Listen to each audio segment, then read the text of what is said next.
अस्सलाम वालेकुम नाजरीन, आप देख रहे हैं INN चैनल। मैं हूं शेख अहमद अली। आज की खास बात में हम देखेंगे कई अहम कौमी और बैनुल अक़वामी खबरें।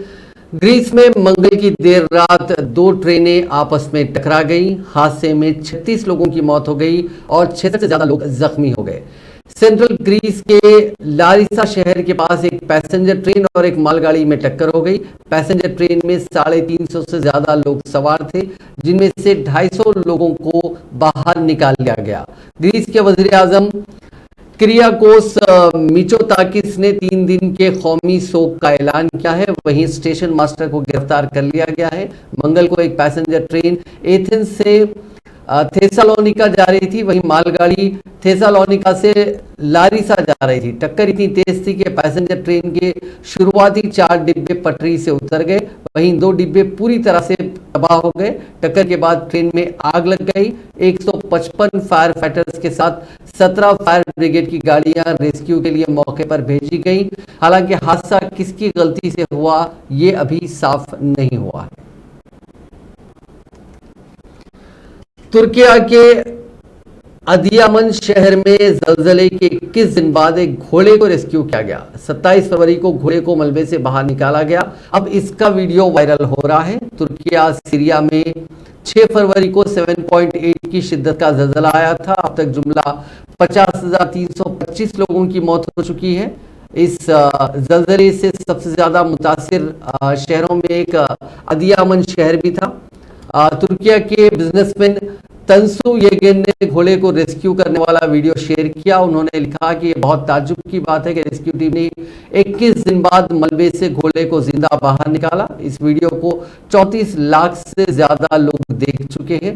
कुछ यूजर्स ने इस पर कमेंट भी किया। एक यूजर ने लिखा कि तुर्की सीरिया में जानवरों को अब भी मदद की जरूरत है। दूसरे यूजर ने लिखा कि 21 दिन बाद बिना पानी के घोड़े ने सरवाइव किया। यह हैरान कर देने वाला वाकया है। नॉर्थ कोरिया में बच्चों का हॉलीवुड मूवी या सीरीज देखना अब एक जुर्म होगा। वहां के तानाशाह किम जोंग ने हुक्म जारी कर कहा कि अगर बच्चे हॉलीवुड मूवी या सीरीज देखते हैं तो उन्हें और उनके माँ बाप को जेल हो सकती है। इतना ही नहीं, उनके पेरेंट्स को 6 महीने के लिए लेबर कैंप में भेजकर मजदूरी कराई जाएगी। बता दें कि नॉर्थ कोरिया में पहले से ही हॉलीवुड मूवी और सीरीज देखना बैन है, लेकिन अभी तक वहां सजा इतनी सख्त नहीं थी। अभी तक सिर्फ फिल्में देखने वाले बच्चों के लिए ही सजा थी। अब बच्चों के साथ साथ उनके माँ बाप को भी सख्त सजा देने का ऐलान किया गया। बच्चों को 5 साल तक की जेल की सजा दी जाएगी। नॉर्थ कोरिया की दारुल हुकूमत प्योंगयांग में मीटिंग के दौरान नए कानून का ऐलान करते हुए कहा गया कि माँ बाप को वक्त वक्त पर इस बात का ध्यान रखना चाहिए कि उनके बच्चे क्या देख रहे हैं। अगर पेरेंट्स घर पर बच्चों की अच्छे से तरबियत नहीं करेंगे तो वो बड़े होकर कैपिटलिज्म की तारीफ करेंगे और एंटी सोशलिस्ट हो जाएंगे। नॉर्थ कोरिया में बच्चों के लिए बैरूनी फिल्में या शो देखने से पहले ही बैन है। पहले सिर्फ बच्चों के माँ बाप को वार्निंग देकर छोड़ दिया जाता था, लेकिन नए कानून में पहली बार जुर्म करने पर बच्चे और माँ बाप के खिलाफ सख्त कदम उठाए जाएंगे।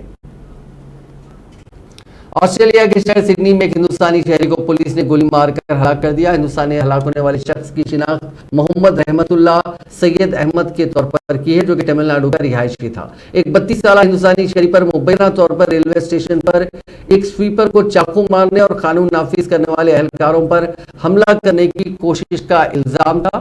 रिपोर्ट के मुताबिक हलाक होने वाला हिंदुस्तानी शहरी ब्रिजिंग वीजा पर ऑस्ट्रेलिया में मुकीम था। माफ कीजिएगा, ब्रिजिंग वीजा पर ऑस्ट्रेलिया में मुकीम था। हिंदुस्तान ने इस वाक़े को परेशान कुन और अफसोसनाक करार दिया। हिंदुस्तान का कहना है कि उसने मामला बाज़ाब्ता तौर पर महकमे खारजा और तिजारत न्यू साउथ वेल्स के दफ्तर के अलावा रियासती पुलिस हुकाम के साथ उठाया है। इस हवाले से रिपोर्ट भी तलब की गई है। माइक्रो ब्लॉगिंग प्लेटफॉर्म ट्विटर की सर्विसेज 4 मई को अचानक ठप पड़ गई। यूजर्स को अपनी टाइमलाइन पर ट्वीट देखने और नया ट्वीट पोस्ट करने में परेशानी हो रही है। डाउन डिटेक्टर के मुताबिक ये मसला दोपहर 3:47 से शुरू हुआ और दुनिया भर के यूजर्स को मुतासिर करा है। United states of America, UK, Japan और हिंदुस्तान समेत मुख्तलिफ मुल्कों के यूजर्स आउटेज की शिकायत कर रहे हैं। इससे प्लेटफॉर्म के डेस्कटॉप और मोबाइल दोनों वर्जन मुतासिर हुए। प्लेटफॉर्म के डाउन होने पर सोशल मीडिया पर यूजर ने जमकर रिएक्शन दिया है। डाउन को लेकर ट्विटर ने भी अभी तक कोई बयान जारी नहीं किया है। इस बीच कई यूजर्स प्लेटफॉर्म पर मीम्स के साथ आउटेज की शिकायत कर रहे हैं। यूजर्स का कहना है कि वो ऐप पर पेज और फीड लोड नहीं कर पा रहे हैं। शाम 4 बजे तक 4446 से ज्यादा शिकायतें दर्ज की जा चुकी थी। ट्विटर डाउन होने की ये पहला मामला नहीं है जब ट्विटर डाउन हुआ। 5 दिन पहले भी ट्विटर की सर्विसेज डाउन हो गई थी, जो रात 10 बजे के बाद हुआ था। तब यूजर्स ना तो डायरेक्ट मैसेज पढ़ पा रहे थे और ना ही पोस्ट अपडेट कर पा रहे थे। ट्विटर ने हफ्ते की रात करीब 200 मुलाजिमीन को निकाला था। ये ट्विटर की करीब 2000 एम्प्लॉय की वर्कफोर्स का 10% है। एलन मस्क ने अक्टूबर में सोशल मीडिया प्लेटफॉर्म का एक्विजिशन किया था। इसके बाद से करीब 7500 मुलाजिमीन में से आधे से ज्यादा को निकाला जा चुका है। दुनिया में इंटरनेट शटडाउन करने के मामले में भारत लगातार 5वें साल सबसे आगे रहा। 2022 में दुनिया में जुमला 187 बार इंटरनेट पर बैन लगाया गया, जिसमें से 84 बार ये बैन भारत में, हिंदुस्तान में लगा।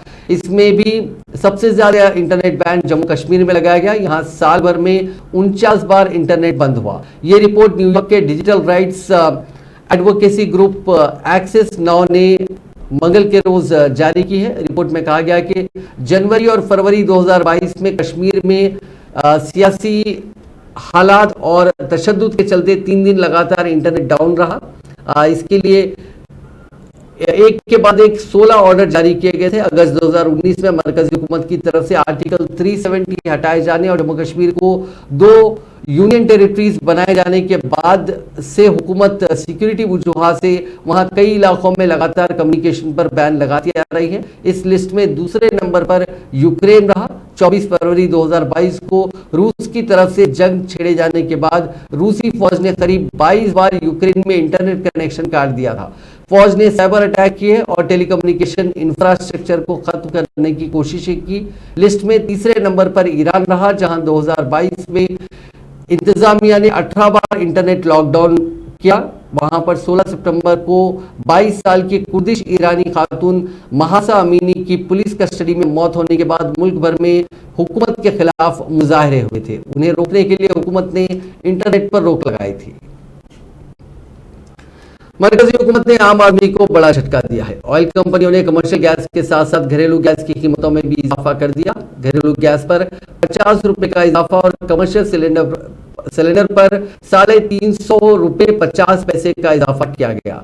बढ़ती हुई कीमतों का इतलाक आज से हो चुका है। बढ़ती हुई कीमतों के साथ ही कौमी दारुल हुकूमत नई दिल्ली में घरेलू सिलेंडर की कीमत 1103 रुपए तक पहुंच गई। कमर्शियल सिलेंडर की कीमत 2119 रुपए हो गई। हैदराबाद में घरेलू सिलेंडर की कीमत 1175 रुपए तक पहुंच गई। घरेलू गैस सिलेंडर की कीमत तकरीबन 8 माह बाद 50 रुपए बढ़ी है। गुज़िश्ता साल जुलाई से कीमतें मुस्तहकम है। आम आदमी जहां पहले से बढ़ती हुई कीमतों का शिकार है, वहीं नई बढ़ी हुई कीमतों से इस पर मजीद बोझ पड़ेगा। होली से कबल मार्च के पहले ही दिन आवाम को महंगाई का बड़ा झटका लगा है। चारशंबे को घरेलू एलपीजी की सिलेंडर की कीमत में 50 रुपए का इजाफा हुआ। इस इजाफे को लेकर कांग्रेस के सदर मल्लिकार्जुन खड़गे ने मोदी हुकूमत को निशाना बनाया। कांग्रेस सदर मल्लिकार्जुन खड़गे ने ट्विटर पर लिखा कि घरेलू रसोई गैस सिलेंडर के दाम 50 रुपए बढ़ाए गए। कमर्शियल गैस सिलेंडर 350 रुपए और महंगा हुआ। आवाम पूछ रही है कि अब कैसे बनेंगे होली के पकवान, कब तक जारी रहेंगे लूट के ये फरमान। मोदी हुकूमत की नाफिज की गई कमर तोड़ महंगाई के तले पिसता हर इंसान। कांग्रेस के कौमी तर्जुमान गौरव वल्लभ ने एलपीजी सिलेंडर की कीमतों में इजाफे को लेकर मरकजी हुकूमत को शदीद तनकीद का निशाना बनाया। आज इस सिलसिले में उन्होंने कांग्रेस के हेडक्वार्टर्स में एक प्रेस कॉन्फ्रेंस को खिताब किया।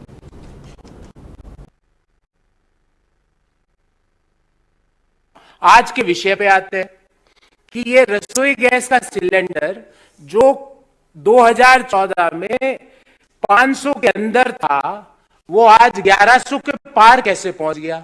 इसका क्या गणित है? उसका गणित मैं आपके सामने लेके आया हूं और ये भारत सरकार का आंकड़ा है। ये जो टेबल है, ये मेरी बनाई हुई नहीं है।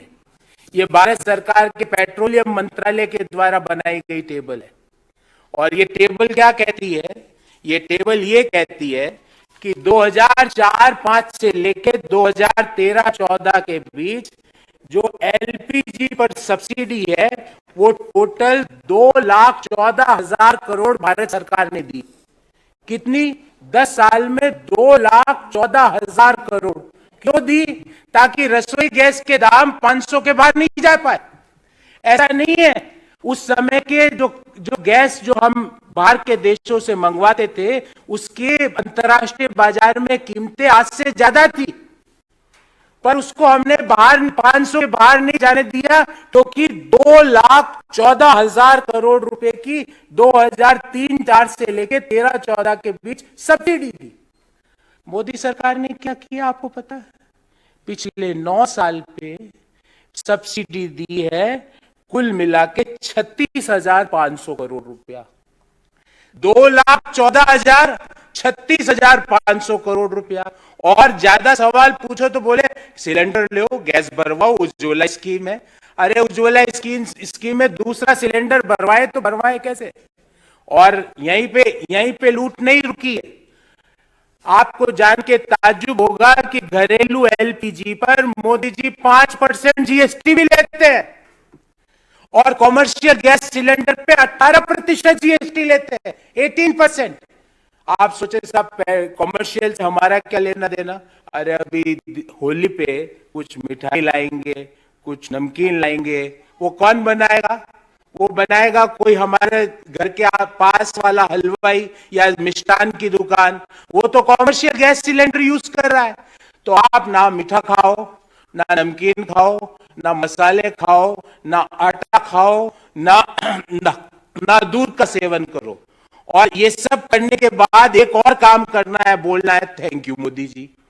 ये मोदी जी का model of. Congress leader Rahul Gandhi एक तवील अरसे के बाद फिर आखिर एक मुख्तलिफ रूप में नजर आए। उन्होंने अपनी दाढ़ी छोटी कराई है और अपने बाल भी सेट कराए। ख्याल है कि राहुल इन दिनों बर्तानिया के दौरे पर हैं और वो कैम्ब्रिज यूनिवर्सिटी में लेक्चर देने पहुंचे हैं। राहुल गांधी इस नए रूप में काफी पुरकशिश नजर आ रहे हैं। राहुल गांधी तराशी हुई दाढ़ी और मूछ में नए रूप में टाईकोट पहनकर नजर आ रहे हैं। ख्याल है कि 7 सितंबर 2022 से भारत जोड़ो यात्रा के आगाज के बाद से राहुल गांधी कई रियासतों से गुजरे। राहुल गांधी ने पूरी यात्रा के दौरान अपनी दाढ़ी, मूछ, बाल नहीं मुंडवाए और ना ही बाल कटवाए।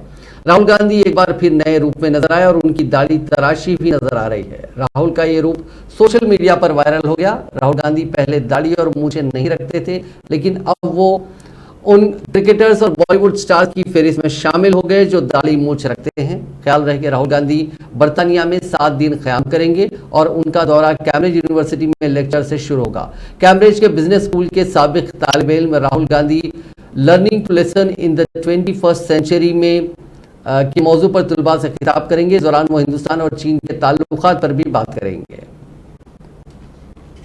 मरकजी हुकूमत ने फरवरी 2023 में गुड्स एंड सर्विसेज टैक्स यानी जीएसटी से 1,49,000 करोड़ रुपए जुटाए हैं।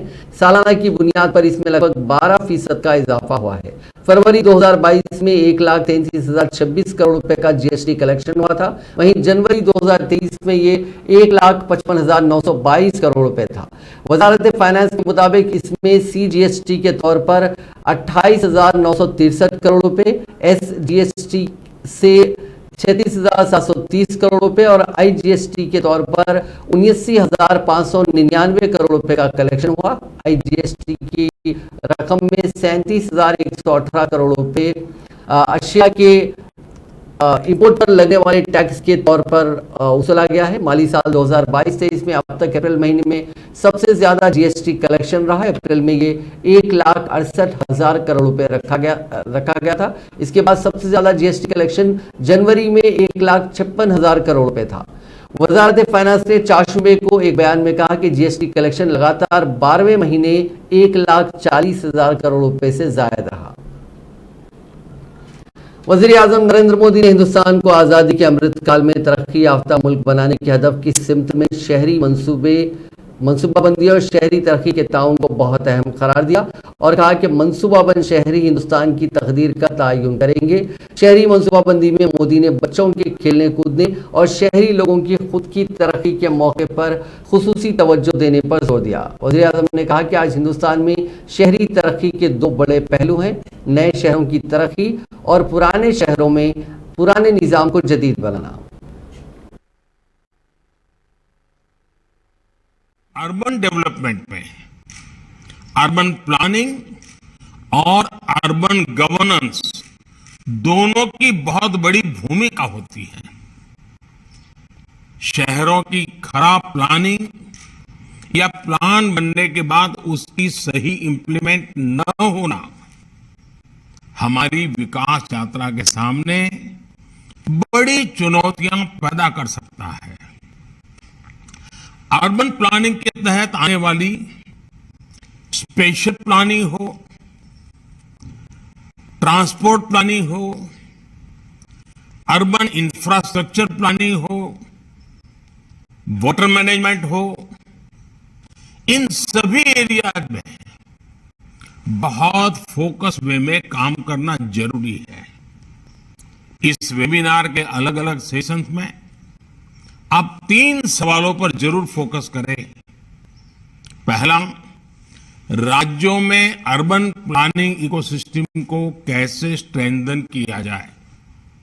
दूसरा, प्राइवेट सेक्टर में उपलब्ध एक्सपर्टाइज का अर्बन प्लानिंग में कैसे सही इस्तेमाल हो। तीसरा, ऐसे सेंटर ऑफ एक्सेलेंसीज कैसे डेवलप किए जाए जो अर्बन प्लानिंग को एक नए लेवल पर लेकर जाए। सभी राज्य सरकारों को और अर्बन लोकल बॉडीज को एक बात हमेशा याद रखनी होगी, वे देश की को विकसित बनाने में तभी अपना योगदान दे पाएंगे जब वो प्लान अर्बन एरियाज को तैयार करेंगे। हमें ये बात की बड़ी भली बात ये समझनी होगी कि अमृत काल में अर्बन प्लानिंग ही हमारे शहरों का भाग्य निर्धारित करेगी और भारत के वेल प्लान शहर ही भारत के भाग्य को निर्धारित करेंगे। जब प्लानिंग बेहतर होगी तभी हमारे शहर क्लाइमेट रेजिलिएंट और वाटर सिक्योर भी बनेंगे। अर्बन डेवलपमेंट में अर्बन प्लानिंग और अर्बन गवर्नेंस।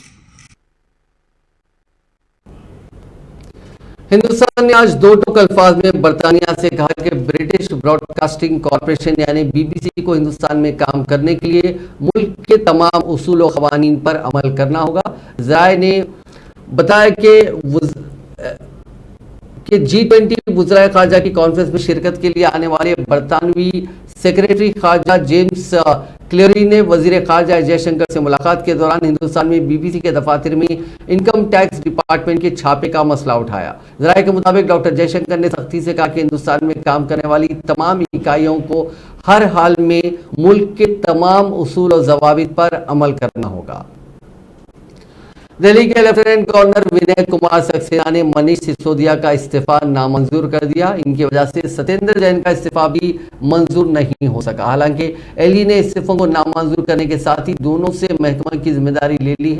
लेफ्टिनेंट गवर्नर के दफ्तर से इस्तीफा नामंजूर करने की वजह भी बताई गई। रिपोर्ट्स के मुताबिक एलजी दफ्तर से जो वजह बताई गई है उसमें सिसोदिया के इस्तीफे पर तारीख का ना लिखा होना कहा जा रहा है।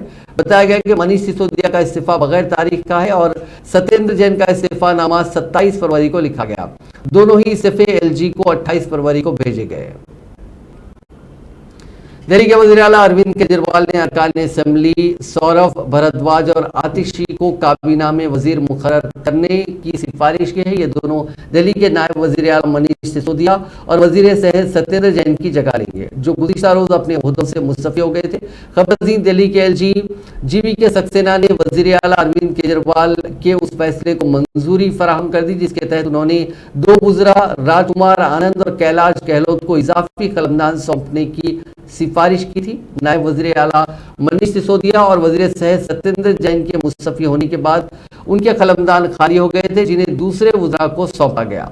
सिसोदिया की सरबराही वाले 18 कलमदानों में से 8 जिनमें फाइनेंस और पीडब्ल्यूडी शामिल है गहलोत को दिए गए, जबकि बकिया 10 जिनमें तालीम और सेहत शामिल है राजकुमार आनंद को दिए गए।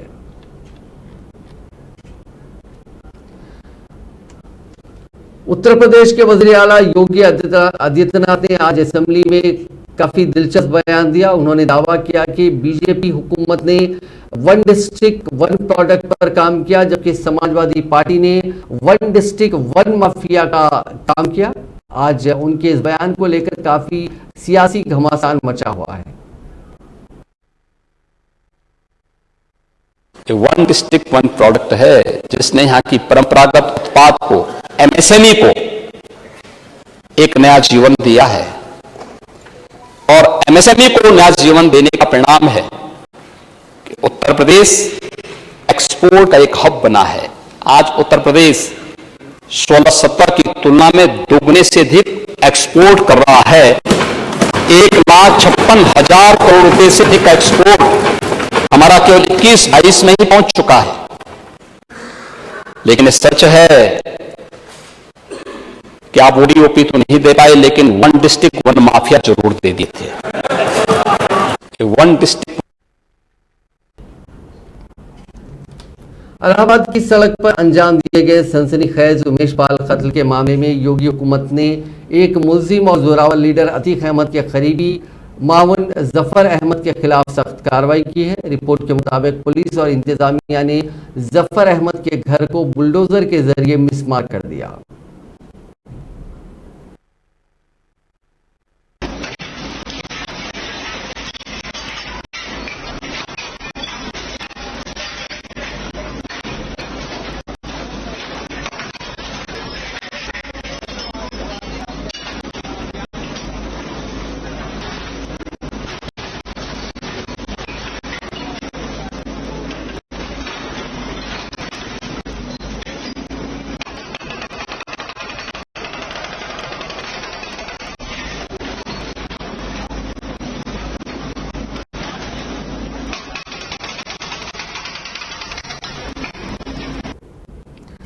कर्नाटक में आइंदा असेंबली इंतखाबात के मद्देनजर निकाली जा रही बीजेपी की विजय संकल्प यात्रा को बीजेपी के कौमी सदर जेपी नड्डा ने आज चामराजनगर जिले के माले महादेवेश्वर हिल्स में हरी झंडी दिखाकर रवाना किया।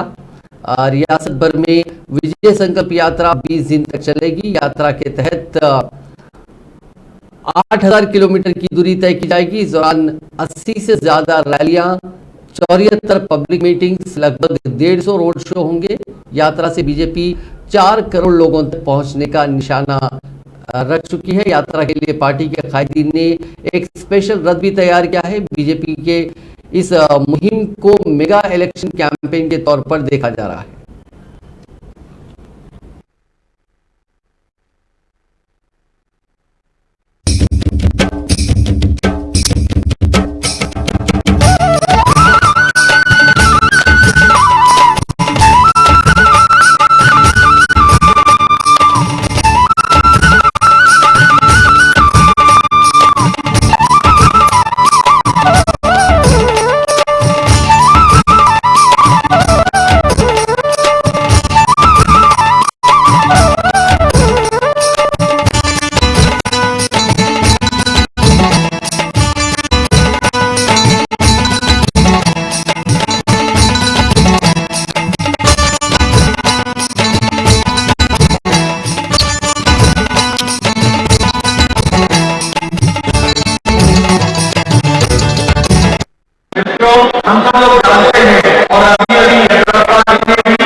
ತೀರ್ಮಾನ ಮಾಡಿದ್ದೇವೆ.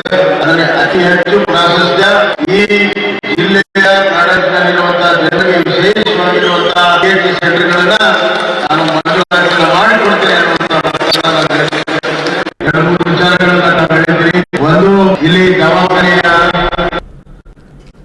मरकजी हुकूमत ने एक leading think tank centre for policy research का फॉरेन कंट्रीब्यूशन रेगुलेशन एक्ट यानी FCRA लाइसेंस सस्पेंड कर दिया है। एक रिपोर्ट के मुताबिक फंडिंग नॉर्म्स के वायलेशन को लेकर पिछले हफ्ते ये लाइसेंस सस्पेंड किया गया है।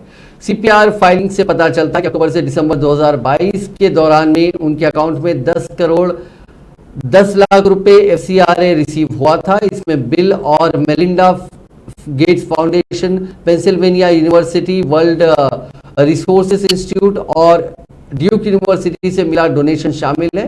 इससे Indian council for social science research यानी ICSSR से भी ग्रांट मिलती है। ये department of science and technology से रिकॉग्नाइज्ड इंस्टीट्यूशन है। वहीं इकोनॉमिक टाइम्स की एक रिपोर्ट बताती है कि CPR पर इनकम टैक्स सर्च की फाइंडिंग के बाद ये लाइसेंस सस्पेंड किया गया है। नॉर्थ दिल्ली में पुलबनगश मेट्रो स्टेशन के नजदीक जयपुर गोल्डन ट्रांसपोर्ट कंपनी के वेयर हाउस की बिल्डिंग में चारशंबे के रोज 11:50 पर आग लग गई। इत्तला मिलते ही फायर डिपार्टमेंट ने 18 फायर ब्रिगेड आग पर काबू पाने के लिए मौके पर भेजे। आग को बुझाया जा रहा था, तभी अचानक से तीन मंजिला बिल्डिंग ढह गई। दिल्ली फायर सर्विसेज के डायरेक्टर अतुल गर्ग ने बताया कि मौके पर लगभग 100 मुलाजिमीन आग बुझा रहे थे। वो सभी बिल्डिंग गिरने से दब जाने से बाल बाल बच गए। बताया जा रहा है कि 3 मुलाजिमीन को चोट आई है। इस वाकये का वीडियो सोशल मीडिया पर वायरल हो रहा है।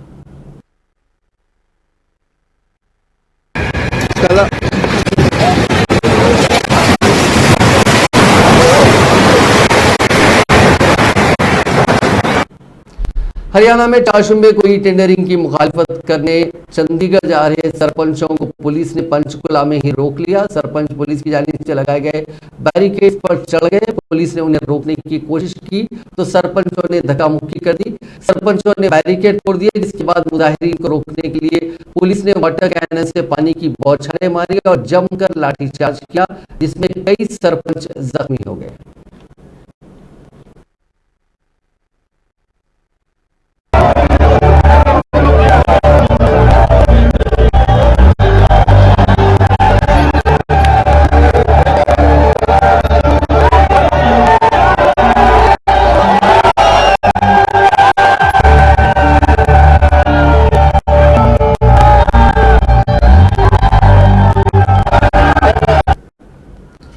दिल्ली के पंजाबी बाग में एक खातून को चाकू की नोक पर लूट लिया गया। हालांकि वाकया 25 फरवरी की देर रात का है, लेकिन इसका CCTV फुटेज आज सामने आया है। पुलिस ने CCTV फुटेज की बुनियाद पर मामला दर्ज कर लिया है और आगे की जांच शुरू कर दी है।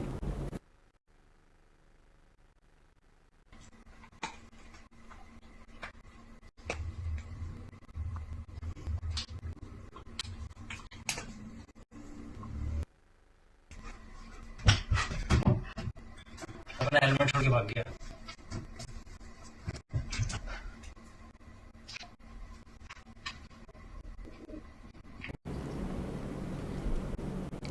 शादी से इनकार पर एक बरहम नौजवान ने अपनी ही रियासत आंध्र प्रदेश से ताल्लुक रखने वाली लड़की का कर्नाटक के दारुल बेंगलुरु में 16 मरतबा चाकू से वार करते हुए बड़ी ही बेदर्दी के साथ कत्ल कर दिया। इस वारदात के साथ ही इलाके में सनसनी फैल गई। मकतूला की शिनाख्त 28 साला लीला पवित्रा के तौर पर की गई है।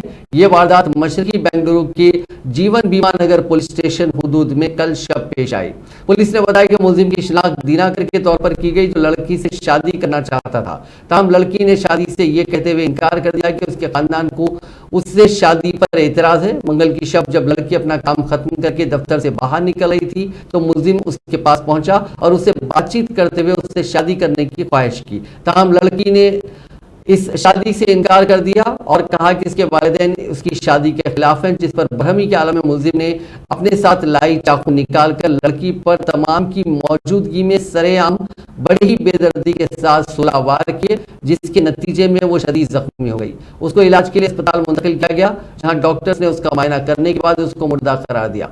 जाय के मुताबिक मुलजिम और मकतूला 5 साल एक साथ जिंदगी गुजार रहे थे। उनकी मुलाकात एक कंपनी में हुई थी। बाद बेंगलुरु में मुख्तलिफ मकामात पर ये दोनों रहने लगे और अलग अलग कंपनियों में काम करने लगे। दिनाकर को गिरफ्तार कर लिया गया है। पुलिस ने इस सिलसिले में एक मामला दर्ज कर लिया है। नाज़रीन, आज की खास बात में बस इतना ही। आपसे कल मुलाकात होगी नई खबरों के साथ। आप देखते रहिए INN चैनल।